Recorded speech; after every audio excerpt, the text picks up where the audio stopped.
یاد رکھنا مسلمانوں، جو لوگ موت کو کثرت سے یاد کرتے ہیں، علماء فرماتے ہیں 3 انعامات انہیں ملیں گے، اور جو لوگ موت کو یاد نہیں کرتے ان پر 3 مصیبتیں نازل ہوں گی۔ سنو اب ذرا غور سے، اصلاح کے حوالے سے یہ بات، موت کو یاد کرنے کا پہلا انعام، علماء فرماتے ہیں کہ جو شخص موت کو کثرت سے یاد کرتا ہے اللہ اسے توبہ کی جلد توفیق دے دے گا۔ ہوتا ہے ایسا نا، آپ نے دیکھا ساری زندگی فسق و فجور میں گزری، شرابی، فلاں کام، فلاں برا کام، فلاں برا کام، آپ نے اچانک دیکھا تبدیلی آ گئی، چہرے پہ داڑھی آ گئی، سر پہ امامہ آ گیا، سنت کے مطابق لباس زیب تن کر دیا۔ موت کو کثرت سے یاد کرنے کا پہلا انعام توبہ کی جلد توفیق۔ دوسرا انعام فرماتے ہیں اس کے دل میں قناعت پیدا ہوگی، اللہ قناعت پیدا کر دے۔ کیا مطلب؟ وہ تھوڑے پہ گزارا کرنے لگ جائے گا، پر جیسا ہے یار ٹھیک ہے۔ دیکھو ایک اسٹیج آتا ہے نا عمر کا، یہ 50 سے 55 کی طرف آپ چلے جائیں، ایک اسٹیج آتا ہے، کپڑے بنا لے، والد صاحب کہتے ہیں نہیں بس ٹھیک ہے، تم پہنو، تم خوش رہو، یہ اچھا، یہی کہتے ہیں نا ہمارے والدین، تم پہنو یار، تم خوش رہو۔ ایک ٹھہراؤ آتا ہے، یہی ٹھہراؤ اس خوبی سے پیدا ہو، موت کو کثرت سے یاد کرو گے قناعت پیدا ہو جائے گی، تھوڑے پہ گزارا کرنے لگ جاؤ۔ اگر تم تھوڑے پہ گزارا کرنے کے عادی بن گئے، خدا کی قسم تم بادشاہ بن گئے، تمہارا ہاتھ پھر یوں نہیں رہے گا، ہمیشہ یوں رہے گا، دینے والا رہے گا۔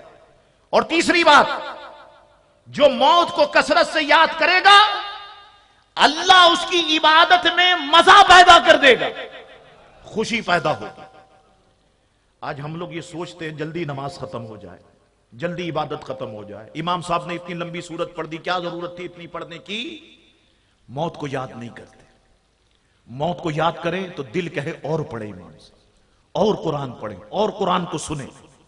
حضرت امام زین العابدین رضی اللہ تعالیٰ مکان میں آگ لگ گئی،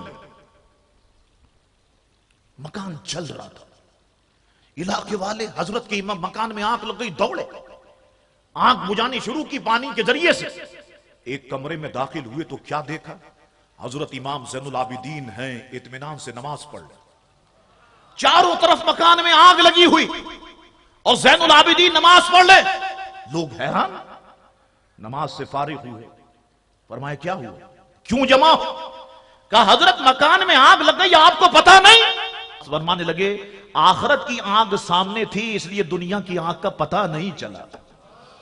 حضرت علی کرم اللہ وجہ الکریم ران میں کہتے ہیں آپ کی مبارک ران میں تیر گھس گیا ایک جنگ میں، صحابہ کرام سارے ساتھی پریشان، تیر کیسے نکالا؟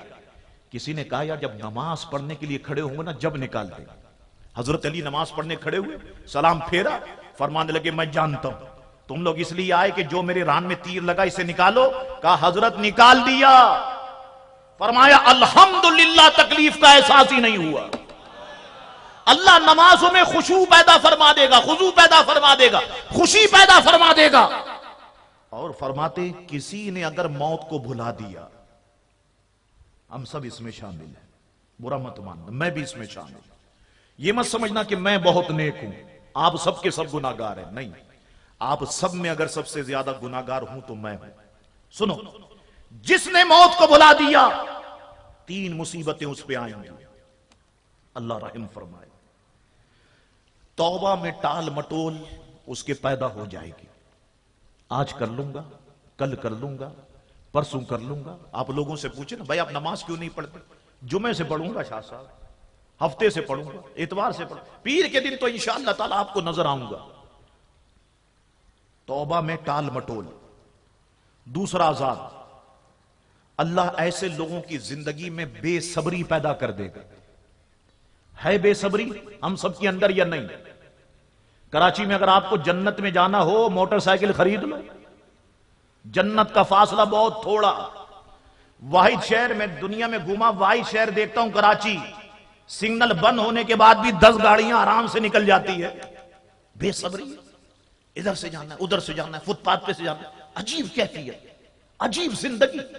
اور یہ مناظر آپ کو دیکھنے ہو تو ماہ رمضان میں افطاری کے وقت آپ دیکھیں، یا بارش ہو جائے تو اس وقت دیکھیں سب کو گھر پہنچنا، سب کو بیوی بچے یاد آ رہے۔ عجیب و غریب زندگی ہو گئی ہماری، بے صبری کی کیفیت ہے۔ کئی لوگ اس میں مرے، کئی ساتھی مر گئے۔ ٹرین کے گزرنے کا وقت ہے، گاڑیاں روکی ہوئی، سوزوکی نکلی، ادھر سے ٹرین آ گئی، باپ بھی گیا بچے بھی ساتھ گئے۔ بے صبری اللہ تعالیٰ اس کی زندگی میں پیدا فرما دے۔ ہماری زندگی میں ہے، بس فوراً مل جائے یہ چیز، فوراً آ جائے، فوراً یہ کام ہو جائے، یہ بے صبری ہے۔ تیسرا عذاب فرمایا جو موت کو بلا دے گا اس کی عبادت میں سستی پیدا ہو جائے گی۔ یہی ہے ہمارے ساتھ یا نہیں؟ بالخصوص جب میچ ہو رہا ہو، وہ ایک نے مجھے بتایا کل میچ ہے، دیکھیں آپ ابھی یہ اوور ختم ہو جائے بس میں جاتا ہوں نماز پڑھتا ہوں، ابھی تو اذان ہوئی ہے، 15 منٹ کے بعد نماز ہوتی ہے، 5 منٹ چلے گئے، 10 منٹ، وہ امام صاحب 2 رکعت زیادہ لمبی پڑھاتے ہیں، اس وقت پہنچ کے وضو کر لوں، 1 رکعت چلی گئی، دوسری رکعت، تیسری رکعت، 4، ابھی پڑھتا ہوں بس یہ ختم ہو جائے، پھر وہ وقت چلا گیا، عصر کا وقت داخل ہو گیا، وہ چلا گیا۔ عبادتوں میں سستی اس کے پیدا ہو جائے۔